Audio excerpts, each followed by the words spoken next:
ញនៅតែត្រឹមបំពង់កពាក្យស្រឡាញ់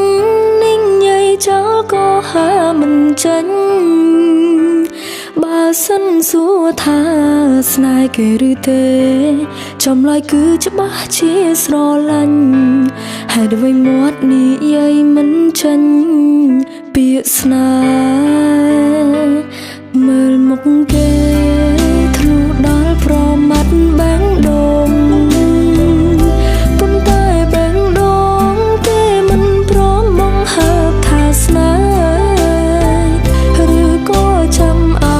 យគេសារភាពមុនទើបចិត្តហ៊ាននិយាយប្រាប់គេបានត្រឹមតែរលាកពាក្យស្នេហ៍ទ្រាំឈឺក្រំទ្រឹងបើសិនមានជាតិក្រោយស្ពាយពាក្យស្នេហ៍ដល់ជាតិក្រោយមានឱកាស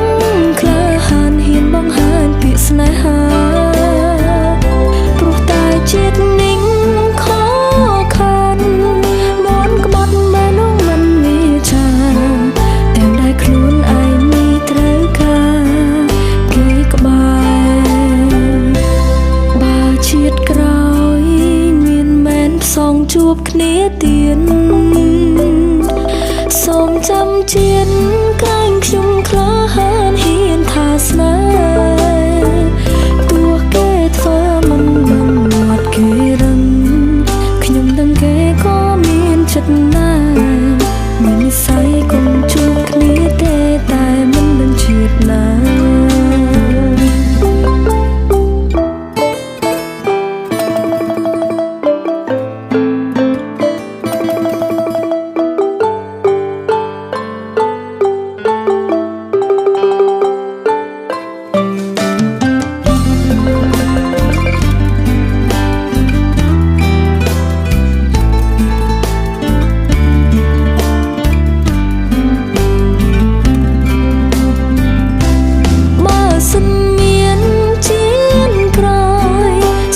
ស្នេហ៍ដល់ជាតិក្រោយ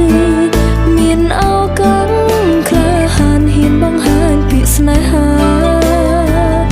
ព្រោះតែជាតិនិងខខានមនក្បត់មែននោះមិនមានចាទាំងដែលខ្លួនឯងមានត្រូវការគេក្បែរបើជាតិក្រោយមានមែនផ្សងជួបគ្នាទៀតសូមចាំជាតិក្រែងខ្ញុំក្លាហានហ៊ានថាស្នេហ៍